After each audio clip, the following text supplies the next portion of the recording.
The okay. So welcome, really welcome to the opening night of Thinking Algeria at 60, Visions of a Revolution. This will be a series of events in which we think about the Algerian Revolution and its legacies 60 years after independence through the lens, literally through the lens, of photography and visual culture. The program centers on the photographs of Mohamed Kouaci, which are hanging all around you on the walls of the Maison Française. Mohamed Kouaci was a pioneer of photography in Algeria. He was the primary, at some point the only photographer for El Mujahid, the newspaper of the FLN, Front de Libération Nationale. These photographs had not been shown outside Algeria until a couple of weeks ago, when they were shown at Brown University, which has been our partner and collaborator in this series of events. So as I think most of you in the room know, it's November 1st today, a date of great symbolic importance. So on this date in 1954, the Algerian Revolution was launched. We noticed today that Le Monde marked this anniversary by inviting 4 historians to comment on photographs of the War of Independence. So I guess Le Monde heard about our events and thought, that's a great idea, let's do that. And drew inspiration from what we are really attempting to do here over the next few days. So in addition to this evening's events, which I'll introduce in a moment, Thinking Algeria at 60 will include a film program featuring films made during and about the Algerian War. This film series, which has been curated by Olivier Hadouchi, will really showcase archival films that have rarely been shown, and several of which have been subtitled for the first time. The film program will be shown in 2 parts, the first part tomorrow night, and then a second part on November 10th. The organizers of these events felt that it was very important that our exploration of politics and visual culture in Algeria not be limited to the War of Independence.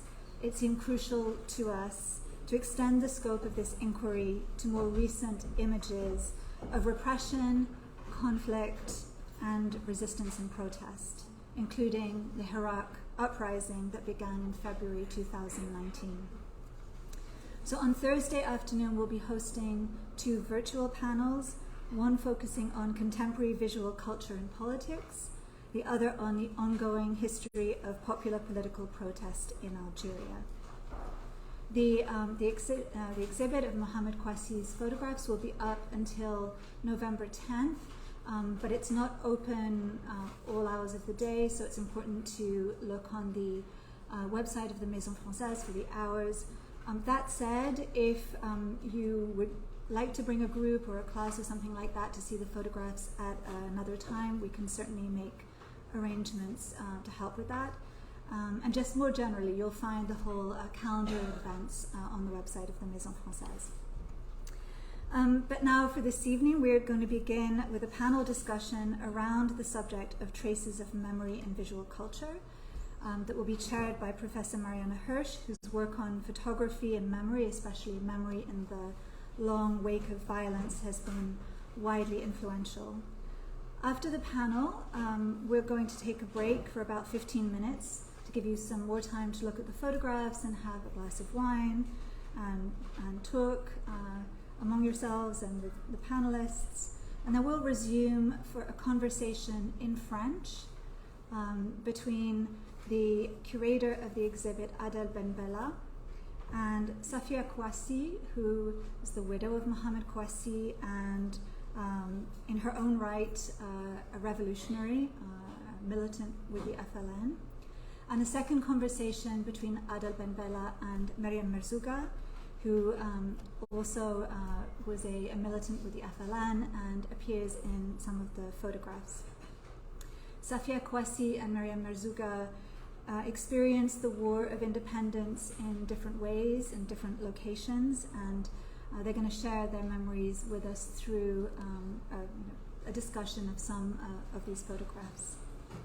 But before I hand over to Marianne to get us started, I want to take a couple of minutes to thank all of the people who have collaborated on these events. And so I'll start with my Maison Française colleagues, Director Shani Peer and her team, Fanny Gay, Clara Wilhelm, Ilana, Camille, everyone here at the Maison Française who has put an enormous amount of work into this project. I also really want to thank our partner and co-host, the Columbia Alliance program, the Alliance program, and especially the Alliance director, Emmanuel Caton, who has also committed a great deal of time and resources to this program. Emmanuel has filmed an interview with the historian Raphaël Branche, an important historian of the war, that will appear, I think, tomorrow night with the film program, or possibly on November 10th. So if you're interested in seeing that, please come. I want to thank Sophia Mo, a doctoral candidate in the Department of French and Comparative Literature at Columbia, who has been a tireless coordinator of these events, both at Brown and at Columbia, for all of her help. And I want to thank our colleagues at Brown, specifically the departments of Modern Culture and Media, Middle East Studies, and French and Francophone Studies. I want to thank the curator of our film series, Olivier Hadouchi, who has brought his expertise in cinema and history, the history of Algeria, together to create a really stunning program of films. But above all, I want to thank the curator of the photography exhibit and really the lead organizer of these events, Adel Ben Bella, who has really thrown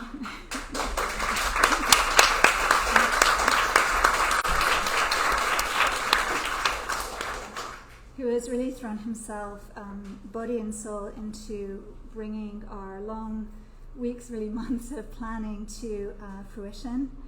And this, as you'll hear shortly, this is really a very deeply personal event for Adel. So he'll talk about that, as well as an intellectual pursuit. It's also a part of his personal history. And of course, I want to thank Safia Kouaci for sharing Mohamed Kouaci's body of work with us for the exhibition.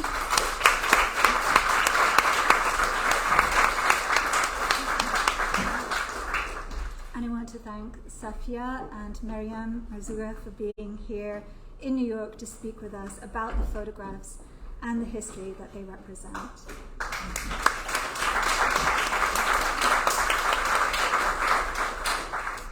So I think on that note of thanks, I can turn things over to Marianne Hirsch. Good afternoon, good evening. It's a great, great honor and pleasure to be here. My knowledge of Mohamed Kouaci's photograph began in an intense conversation with Adel Ben Bella last spring, and I'm so happy to be among these photographs and to be moderating this panel. As someone who's worked on photography and memory for a long time now, I've begun to think of photographs and objects and images that emerge from the past, not just as sites of memory, as our program says, but really as historical actors in their own right. And as I look at these photographs and think about the conversation that we're going to have, I think we want to think of them not as representations or as sites, but really as what they have done, and also what they're doing today for the memory of Algeria at 60. And I think it's very significant that Le Monde is marking it on the front page with a discussion of 4 specific photographs. The panel today, Traces of Memory, the War of Independence in Visual Culture, includes 4 wonderful scholars. We've had a chance to discuss the presentations a little bit among ourselves. It's not specifically about the photographs of Mohamed Kouaci. There was a conference at Brown that did that just a few days ago, but inspired by these images. Let me introduce the panelists very briefly. You have a sheet of bios, and hopefully you will consult that. They will each speak for about 10 minutes or so, and then we hope to have a real conversation about memory, visual culture, and the War of Independence. We will begin with Zeynep Çelik, who is visiting Sakıp Sabancı Professor at Columbia and Distinguished Professor Emerita at the New Jersey Institute of Technology.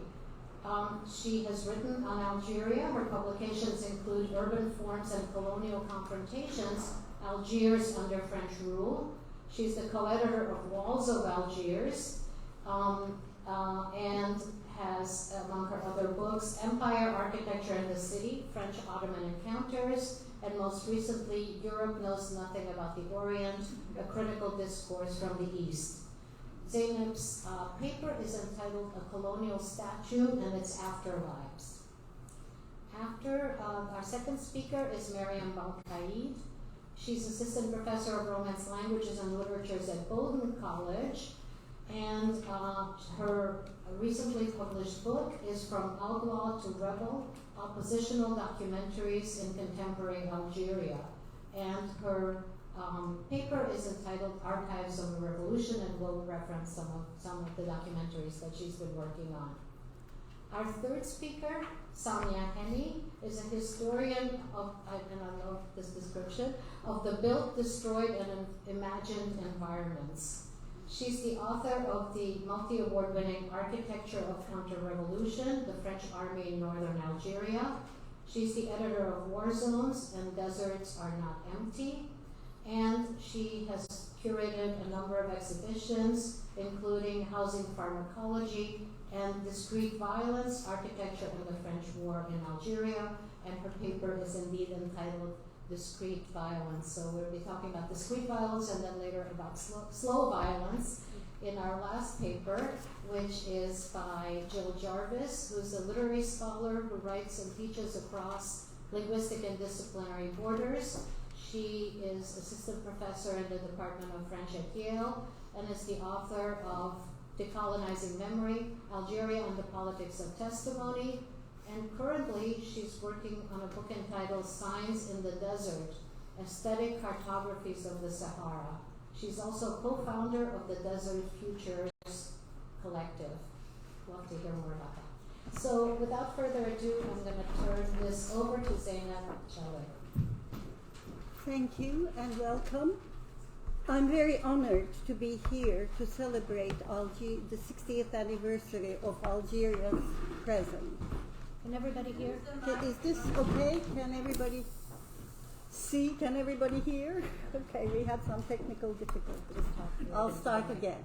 I'm very honored to be here to celebrate the 60th anniversary of Algerian independence around the work of Mohamed Kouaci.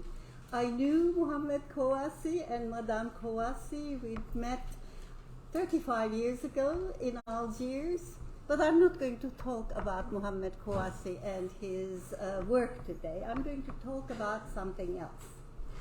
I will try to take you from the early years of the French occupation to today through the travels of one artwork, and all this is going to be within 10 minutes, maybe 12.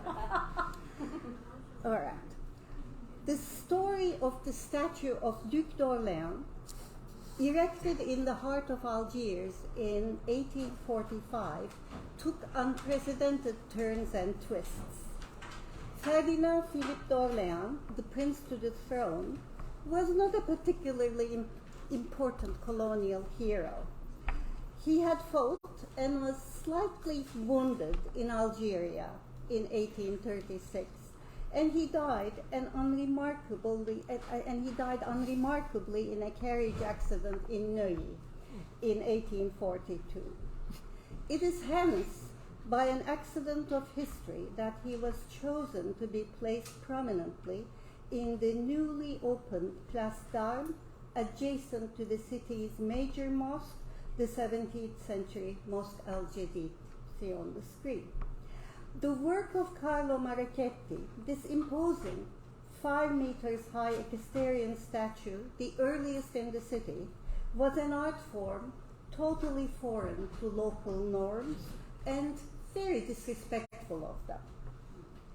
The proximity and the relationship between the statue and the mosque conveyed a powerful message about the colonial presence in Algeria.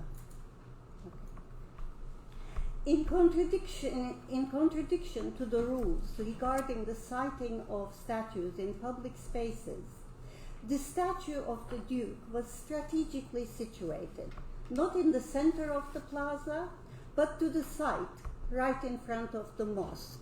You see it marked here and, of course, in the photograph on the right. The two monuments became entangled in a dialogue, one dynamic, the other static in their formal expression. They registered a visual contrast. As the back of the Duke and the horse were turned toward the mosque, an unmistakably message about who ruled Algeria was etched in the urban fabric. The gaze of the Duke turned away from the plaza to face the Kasbah underlined the statement about French control over the Algerian people. The statue and the mosque, it's not funny. This photograph, this card is not funny at all. Read it. The statue and the mosque formed a duo, which became an unlikely shorthand to represent the city as celebrated by the postcard industry and crystallized in a satirical postcard that featured a shoeshine boy, another symbol of colonial Algiers. These satirical postcards are the best documents of racism in Northern Africa. Not surprisingly, the spontaneous burst of public celebrations following the declaration of the independence targeted the statue of the Duke. On June 4, 1962, it was playfully transformed with an Algerian flag, and it was taken down entirely soon after. Actually, the base remained for a while. Eventually, that was cleared as well, and a modest abstract fountain, low star-shaped with some planting, was placed here, turning the Al Jadid Mosque into the unchallenged monument of the plaza. It's completely gone now. Yet, the memory of the colonial statue lives in the vernacular of the city. 60 years after the independence, many residents of Algiers refer to the statue as Place du Cheval, or Square of the Horse, or in Arabic, Balasat el-Wud, I think. What remains of the statue in the collective memory is not the Duke, but his horse, for reasons that may have only tangential links to the original intentions, but also detached from the official renaming of the public space, known under the French as Place d'Armes and then Place du Gouvernement, now Place des Martyrs, in acknowledgement of the Algerian victims of the decolonization war. The name served as a persistent reference to painful memories. One such memory pertains to Larbi Ben Mehidi, a founding member of the Front de la Libération Nationale who had died suspiciously under French custody in 1957. As reported in the press, Ben Mehdi was taken around the city after he was captured and displayed at the Place du Gouvernement. An old-time resident of Algiers reminded me that such sites were common during the decolonization war, and the war martyr, Place des Martyrs, the word martyr, continued to rouse difficult emotions. As explained to me, rather than reliving the pain of the war, many citizens opted for the absurd memory of the horse. They thus wrote their own urban text, causing their lived experience of space to slip into the clear text of planned and readable city. I am paraphrasing Lefebvre, of course. This complex history notwithstanding, this statue has found its way back to the public spaces of Algiers during the past few years. In a wave of nostalgia, images of all the old Algiers, colonial Algiers, this one in particular, are being sold at street corners and squares, including on the Place des Martyrs itself. The equestrian statue of Duc d'Orléans has connected stories in France. Accompanying the original work, a replica was produced and placed in the Court of Honor in the Louvre in 1845. This is, of course, a symbolic act of transporting the Algerian occupation to France. Following the fate of many other royal statues, it was removed during the 1848 revolution and taken to the Palace of Versailles. In 1971, it was carried to Château d'Eu in Normandy, to the garden of a museum dedicated to the time of Louis Philippe and the memory of the Orléans family.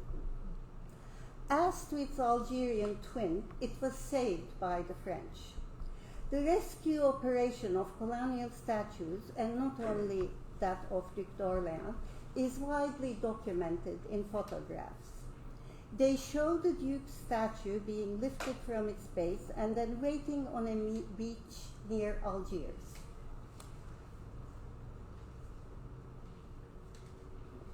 After a year of purgatory, the statue was transported to the boat that would take it to Le Havre, ironically the port from which it had embarked on its journey to Algiers.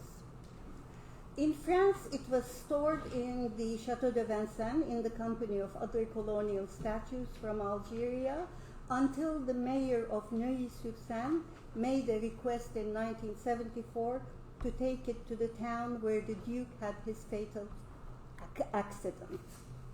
The statue was re-erected on February the 13th, 1981 on the former Rond-Point Chauveau, baptized as Place d'Orléans. Several years later, in 1989, the statue, together with other colonial statues, was taken to Paris, now by the American artist Dennis Adams. As his contribution to the exhibition in the Parc de la Villette, titled Les Magiciens de la Terre, some of you may remember this, Adams reproduced the lorry we just saw in the photographs and loaded it with illuminated copies of the photographs on the beach.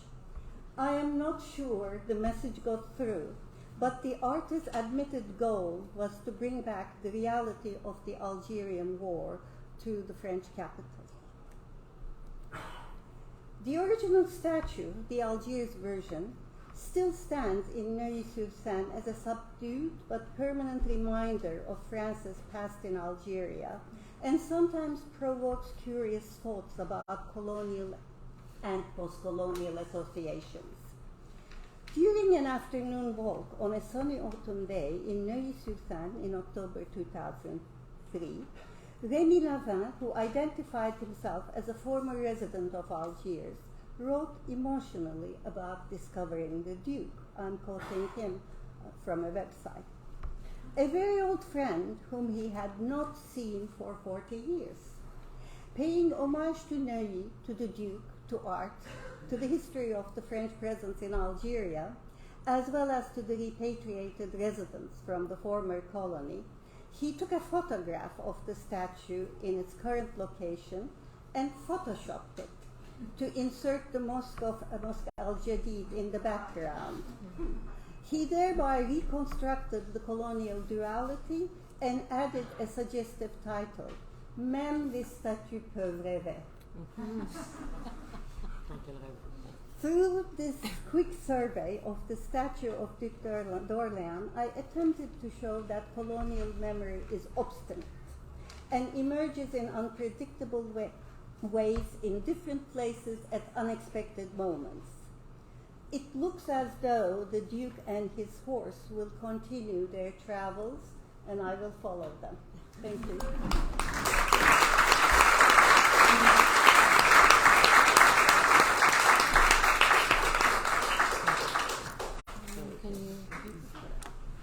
There are 2 seats right here for anybody who would like to sit.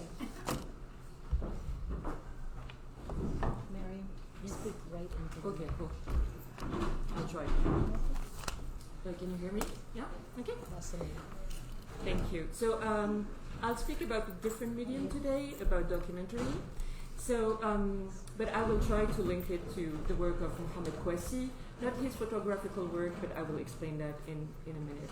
So during the War of Independence, images and short films were meant to document the war, and actually the Ministry of Information of the GPRA, the Provisional Government of the Republic of Algeria, meant these images to serve as archives in the future for those who would later write the history of the revolution.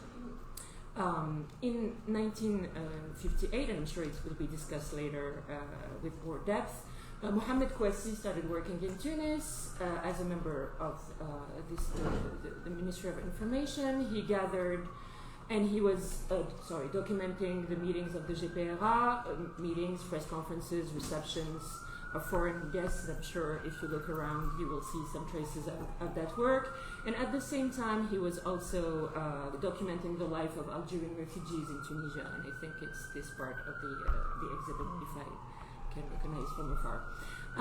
But what matters to me today is that he continued collecting iconographic documents from all sources available during his time in Tunis.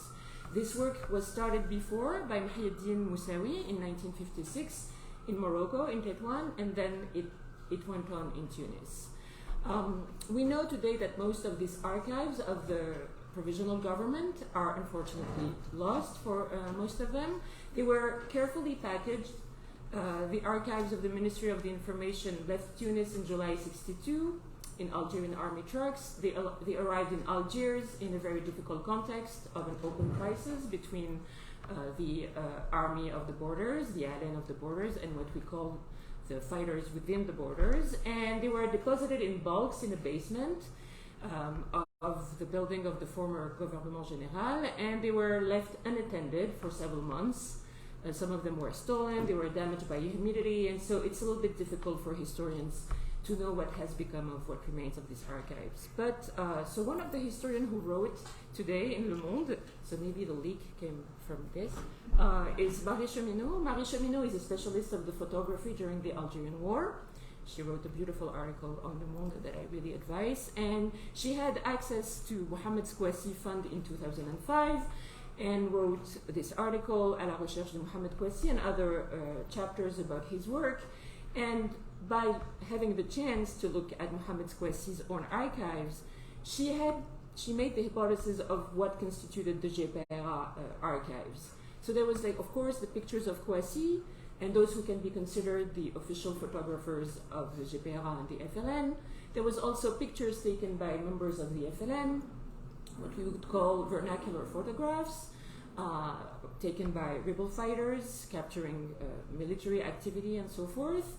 But what struck Marie Cheminot, and what interested me too, is that there was also shots from Western agencies that were actually gathered by the GPRA and by Mohamed Kouaci, and they were used by the GPRA and the FLN, and they were also, and I think Samia will talk about it later, photographs from the SCA, so the service of the French army, the cinematographic service of the French army, and they were using and in a way repurposing these pictures. And what I want to show is that the Algerian documentaries after 1962 attempt to document the revolution through variation of the same practices. And I will focus on two examples. I had to choose because we have to speak for a short amount of time. So I picked two documentaries. One is Peuple en Marche, Charbon Zahef, by René Vauthier. I will talk a little bit about the fact that now it's described as directed by René Vauthier, but actually it's a little bit more complicated than that. And the second one is Combien je vous aime, Sanawat al-Mahabba, directed by Azdin Madour in 1985. So to go back to Peuple en Marche, Charbon Zahef, it was sponsored, supported by the newly created CNCA, the National Center of Algerian Cinema, It's now exclusively credited to René Vauthier, but actually it's a collective work by many filmmakers, and you have the list actually on the poster, with segments actually filmed by Nasruddin Ghenifi, Ahmed Rashdi, and many others.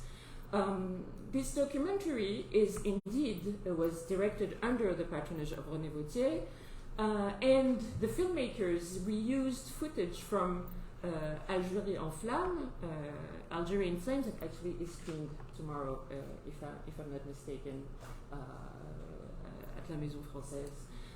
Algérie en Flammes, that was produced in 1958. So the film, Peuple en Marche, is divided in two parts of almost equal length. One is dedicated to the past of the war, and the other dedicated to the present and the country's future.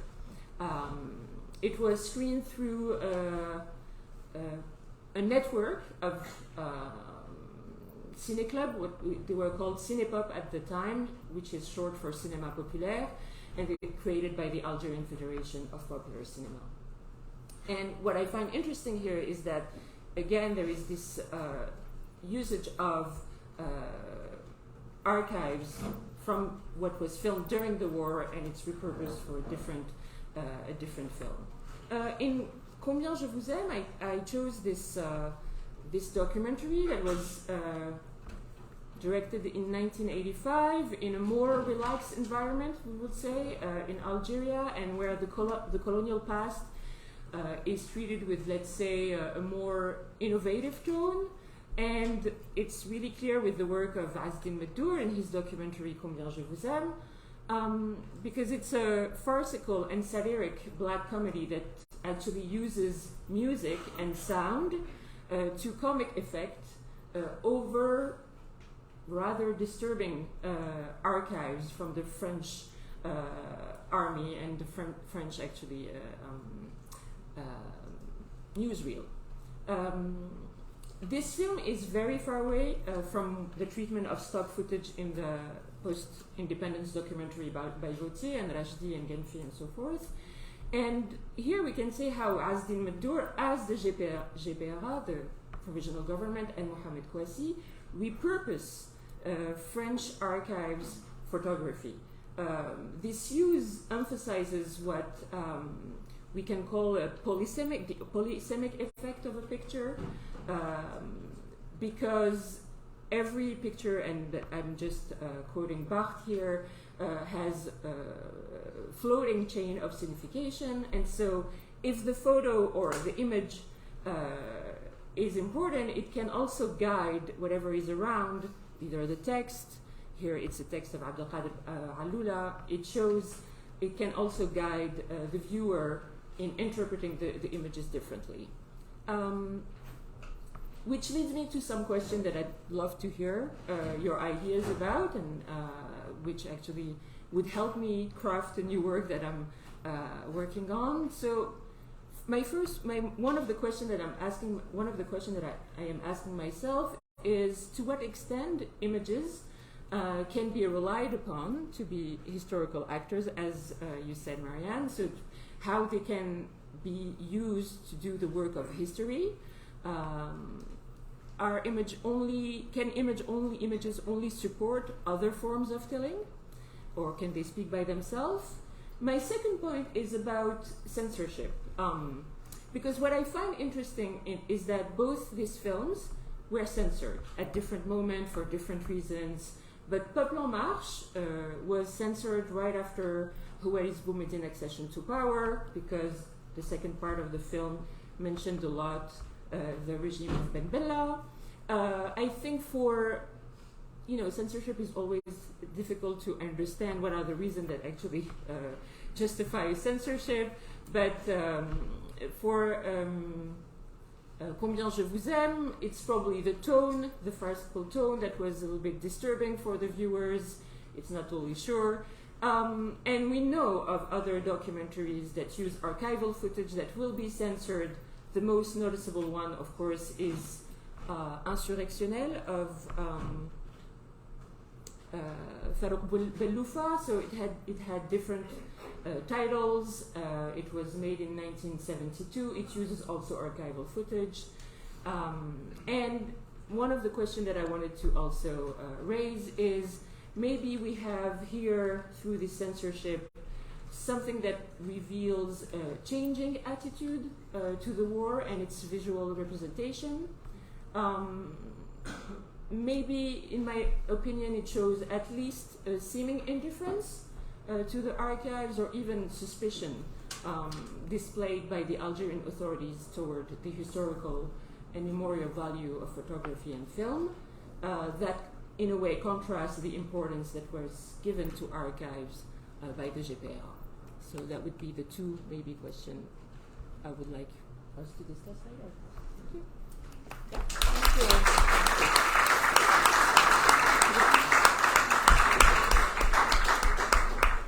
Again, there are 2 chairs here. People are very shy.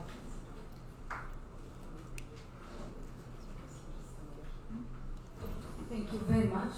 I would like to thank the organizers for organizing this events and also for inviting me. Super happy to be here in this terrific panel, and also to see the picture over there, Vive le peuple algérien. I would like to talk, I really take this invitation to think about the visual culture and the role of images, the role of photography during this revolution. I'm going to speak briefly about the counter-revolution, so the role that, or the role of the French photographs, or the photographs that were produced by a specific office called the SCA, le Service Cinématographique des Armées. Today is called the ECPAD, les établissements de production et de communication audiovisuelle de la défense. So they are still active today, and they are still producing these images, especially in zones where the army is active. So, for example, in Mali. So this exhibition that I created, that was called, or still called, Discrete Violence, really questioned the idea of absence and the idea also of violence, the violence that cannot be seen. So it's counter-revolution, so it's really how the French portrayed the war that they were waging in Algeria. So it started in June 2017 at the ETH in Zurich, and then it traveled to 9 institutions in 3 continents. Each time the exhibition was adapted to the location. So I'm showing here the very first iteration of the exhibition. I really used audiovisuals, photographs and videos. Most of them were produced by this office, by the service, but then I also tried to juxtapose these images with other views or visions, as I see it there, visions of Algeria, so other kinds of approaches, other kinds of visions, which means that I also juxtaposes this, I would call propagandistic materials to archival materials, public and private, but also to images that were trying to show the violence. And that really was not so easy. So 3 formats, or 3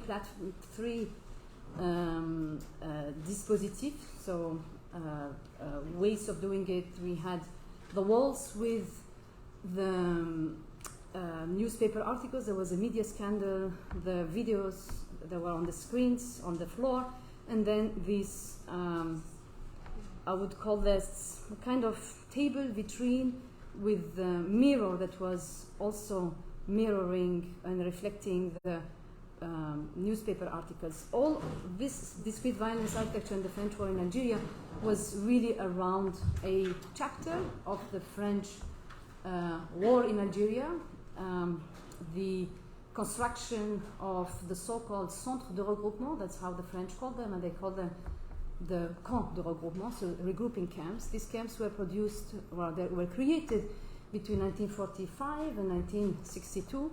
They were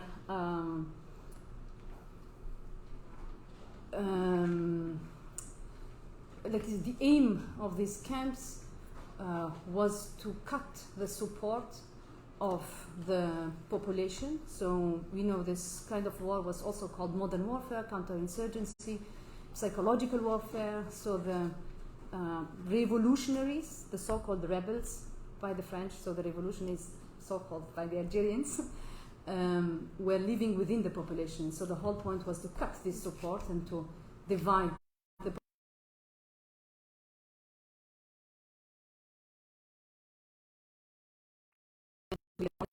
stolen in Algeria by Michel Cornaton. I say stolen because we agreed that we cannot disclosing any private information.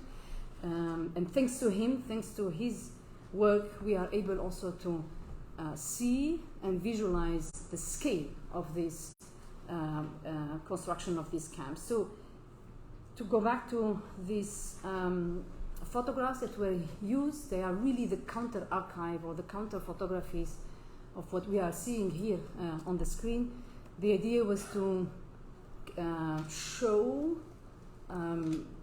the evacuation of the Algerian population, to show the construction of this centre de regroupement, so regrouping camps, and to portray them in a way that they do not show what was really happening on the ground. So that's not easy to do with an exhibition, and what was really the aim of the exhibition.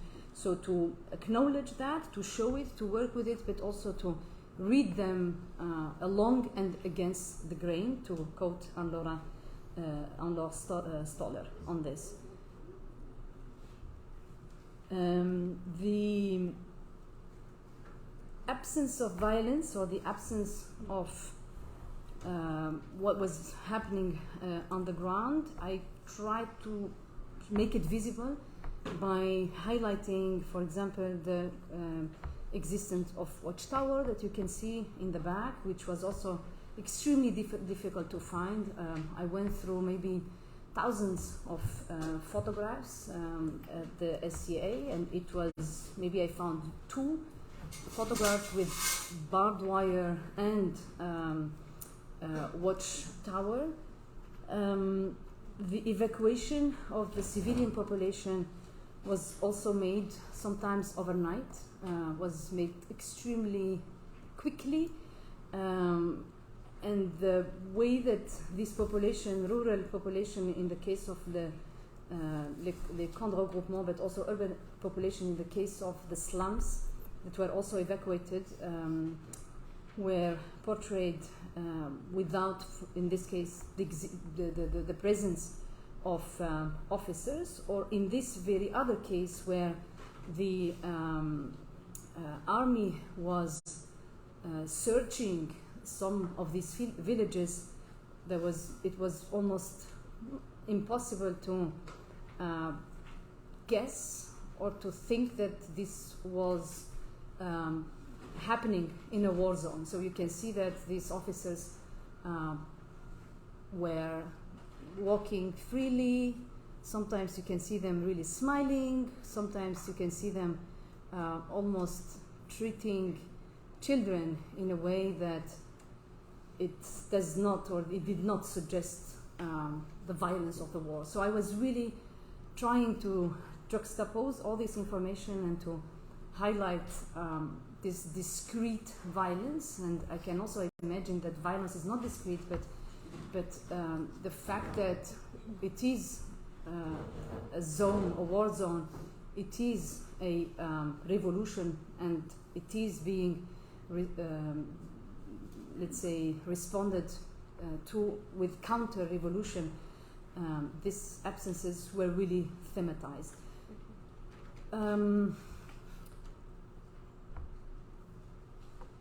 Maybe the fact that the exhibition traveled, the exhibition was discussed, we had panels, we screened films around the construction of the camps, films around the memory of some of the people who lived in the camps, documents that were also portraying the generals and the officers who were working and who were also implementing this plan, this national plan, added to this dispute, discussion, conflict, visions about this discrete violence. But maybe to end, and I'm really mindful of the time, very happy, yeah? Oof. Yes. It took me really ages to show that what we were seeing in that exhibition, so the photographs, but also the videos, this was all staged. All these materials, all these visuals were staged. So thanks to some cameraman who was working for the SCA in the 1960s. He was in his he was 20 when he was in Algiers. Maybe just really to finish with this anecdote. So when I asked him, I told him about the aim of that exhibition and about my almost desperation to find any evidence, any presence of weapons, any presence of violence, even though I'm not interested in the representation of violence, but at least the existence of it and the smell of it or the sound of it or the vision of it. He said, yeah, actually I only have private photographs, and it's not about architecture, it's really about us, about the fact that we were together in this military service, and there is nothing to see about our presence there. So I was struck by this photograph. There are other photographs, so I just share with you this one. When I interviewed him, he was saying that actually he filmed, he was shooting, he was producing all this footage, and he was never confronted to weapons. That's what he said in the interview, and when I was when he shared with me generously and kindly shared with me his private photographs, that's exactly what I saw him filming the scene and wearing a weapon in the back, just in case that something would have happened to him.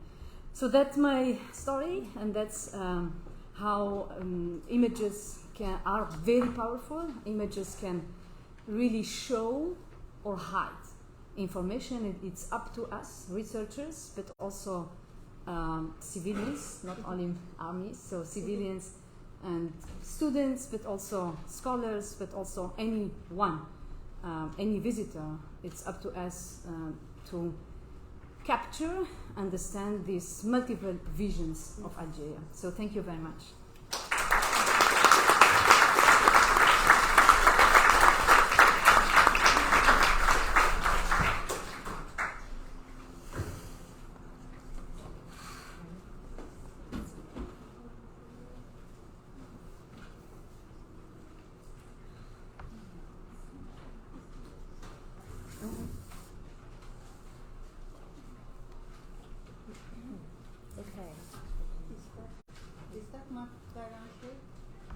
No. Who's that? We never did.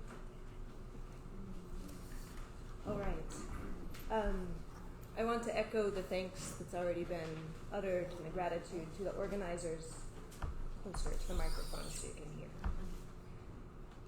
I want to echo the thanks more loudly than I just did. In particular, Adel Ben Bella for the incredible work of making this happen, and to the labor of so many people that have brought us to this room, and to all of you for also being here, and to my fellow panelists. I love getting to hear and listen and learn from you. And I was so interested by that idea of it's the looking at the photograph that activates what it is that the photograph can do. And I want to show you one photograph and talk about this photograph, perhaps a case study of what an image does or could do. It is by the Algiers-based photojournalist and artist Amar Boras, who in fact I've just learned will be participating in events on Thursday in a virtual panel with Mourad Kena, Salma Halal, Malika Rahal, and moderated by Marlene Dobi. So my piece here will be a sort of teaser for what is to come. So this photograph that you see was part of a multimedia installation called 24 degrees 3 minutes 55 seconds north, 5 degrees 3 minutes 23 seconds east, created by Boras between 2012 and 2017 that comprises, it's ongoing, video, photographs, text, sculpture, and short pieces composed by Algerian writers whom Boras invited to respond to these artifacts, and then were displayed in Algiers in 2017, and then sort of reorganized and shown in the Berlin Biennale in July 2022, which you see here.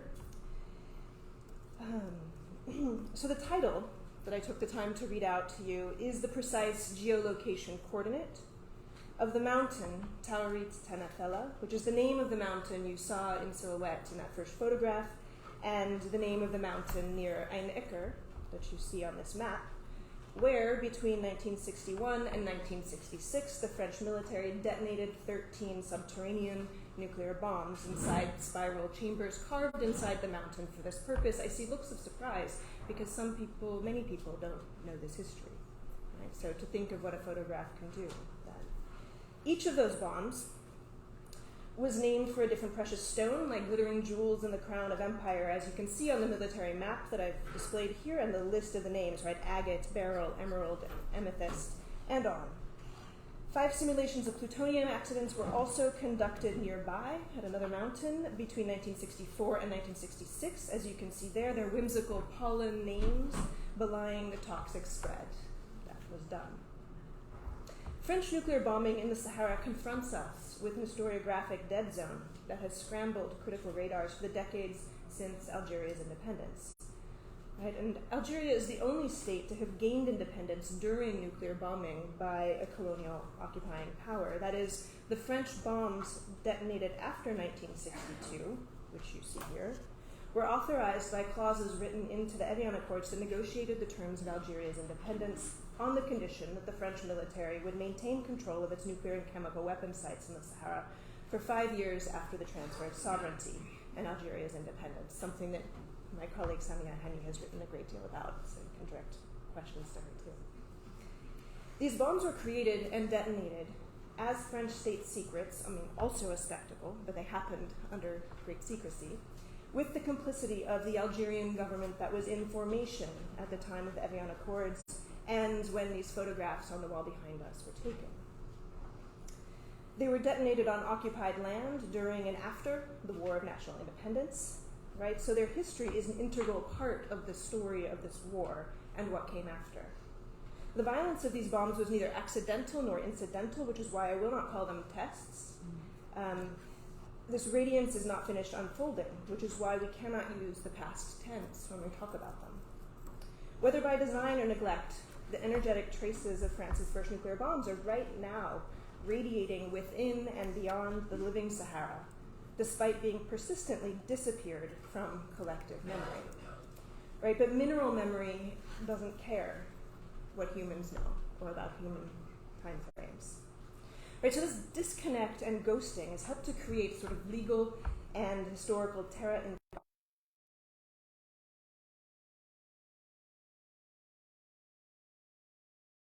Beryl burst out of its subterranean chamber on May 1st, 1962. You see that in the military footage taken there, which is a few months after peace agreements and ceasefire, a few months before Algeria's independence, and spewed, even more dramatic.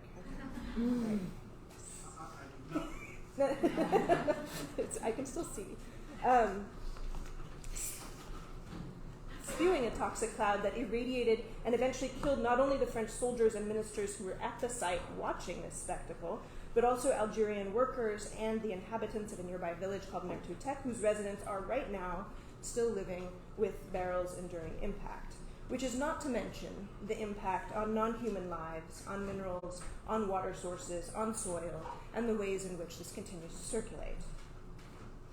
Right? So I will not call this an accident. It is not an aberration or an exception, but a metonym for the broader operations of French nuclear imperialism. This bomb secreted underground, radically uncontained in both space and time, distorted by the very archives imagined to hold key evidence about its happening, inassimilable to state-centered chronologies of decolonization and unaccountable to existing legal frameworks. Right, so every one of the 2,000 plus nuclear bombs that have been detonated on our planet since 1945 are in very real ways still exploding. They will continue to do so for the almost unimaginable future. Nuclear radiance cannot be contained in space and time, right? So that long shadow itself fundamentally troubles time in the sense articulated by Karen Barad. The cascading energy chain that is set in motion when the nucleus of an atom splits both obliterates material boundaries and, in her words, elongates, disperses, and exponentially frays time's coherence. And so, contemplating Borras's photograph alongside this incredible archive of images taken in 1961, 62, or earlier, raises questions about the present and the future legacies of nuclear violence. Right, this entirely unmetaphorical, energetic legacy of French occupation in Algeria undermines state-centered chronologies of decolonization and ways of thinking about this past as past. Right, so Borras's photograph, let's see, I'll keep this juxtaposition, features the mountain, Tawrit Tenafella, viewed from various distances. There's a whole series of photographs, so this is just one of many. So we see it in other photographs from various distances. Many of them with the mountain sort of cut up, sliced up, or extreme close-ups of all of the detritus that is littering the ground that is all radioactive. Right, so we have dozens of these photographs in the archive, or the M archive that he has created. Right, and all of the images taken together prompt a kind of an awareness that the landscape itself is constituted by these commingling temporalities and the radiant processes that unfold over time within the materiality of the land itself. Right, and given that ultra-high-speed photography is itself a technological byproduct of nuclear bombing, I find the slow shutter technique of this photograph particularly striking. Right? So this is number 21. His photograph is the one on the right, which is a little faded in our now bright light, but I've juxtaposed it with another. I'll let you see. You can sort of see Zoom it. the lights over here a little bit so we could see the mountain, maybe. Let us see the mountain. Yeah, because it's hard to see with the bright. There we go. Okay, now we know. Okay. All right. Now can I see? Well, now you can I'm put it good. up against I'm good. the building. I'm okay. Ultra-fast optical technologies were designed and calibrated in order to capture imagery of the infinitesimal first moments of nuclear blast. And photographs of detonating bombs, right, the mushroom clouds, have had the effect of visually containing and controlling the sublime spectacle of state power. By contrast, the slow shutter technique used by Borras here dramatically increases exposure to make visible light's movement over a longer period. In an exposure of at least several minutes, we see a single horizontal streak of truck headlights cutting across the frame and luminous star trails in the dark sky above the mountain. Right, so this slow shutter technique makes perceptible the macro-historical nuclear shadows of the microtemporal frame of militarized photography of nuclear bombs are designed to facilitate not seeing. You were much better at time than I was, but I'm getting there. It's multi-temporal. I'm juxtaposing here Borras's Ein Ecker film with a screen capture from an archival French military video of Beryl's botched detonation. Both images of Tawrit Tenafella are framed from the same angle, right? So Borras's photograph takes a slightly more distant viewpoint, and these images were taken 50 years apart. The mountain's distinctive granite profile is a recognizable orientation point that kind of invites us to imagine the present landscape still haunted by that scene in 1962 of the cloud emerging from the mountain. Right, so the black shadow of that renegade nuclear cloud erupts from Tawrit Tenafella's insides and is visually echoed by the illumined bramble of barbed wire in the foreground of Ein Ecker, number 21, and that barbed wire that, like so many warning signs around the site, were first put up by the French and then reinforced by the Algerian government as a gesture of containing an uncontainable radioactive bomb, and a material presence, a reminder of the presence of the still moving radiological shadow, the plutonium byproducts that permeate and animate this landscape. Right, so military technologies of light are not neutral data collectors, but powerful rhetorical and political instruments. Right, like the Rapatronic camera that took photographs of the first nuclear bombs was built in the Mojave Desert, not the Sahara, was built to capture light exposures of less than 1/2 of 1/1,000,000th of a second, and its shutter was calibrated to the detonation mechanism of the bomb. right? And those photographs have been circulated in ways to sustain the impression of an omnipotent national security state in full technological control of nuclear spectacle.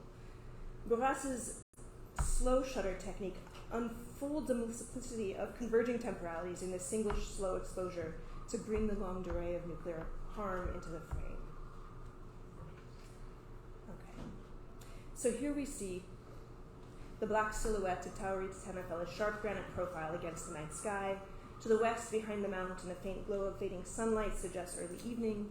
A luminous halo limbs the dark presence of the shadowed mountain, but our eyes are first drawn to the light, to what is illuminated. Right? To the tangle of barbed wire, the pale earth catching light emanating from where the photographer stands, reveal this radiological shadow as a chemical trace in soil and steel. Right? It is a photograph that archives the invisible but indelible slow violence and toxicity of nuclear harm. Right? And just to get a feel for the timescale of the problem, the half-life of the plutonium isotope used to build the bombs was 24,100 years. Right? So it's only been 60 since this happened. Right? So in the dark sky are these luminous star trails of different colors and intensities.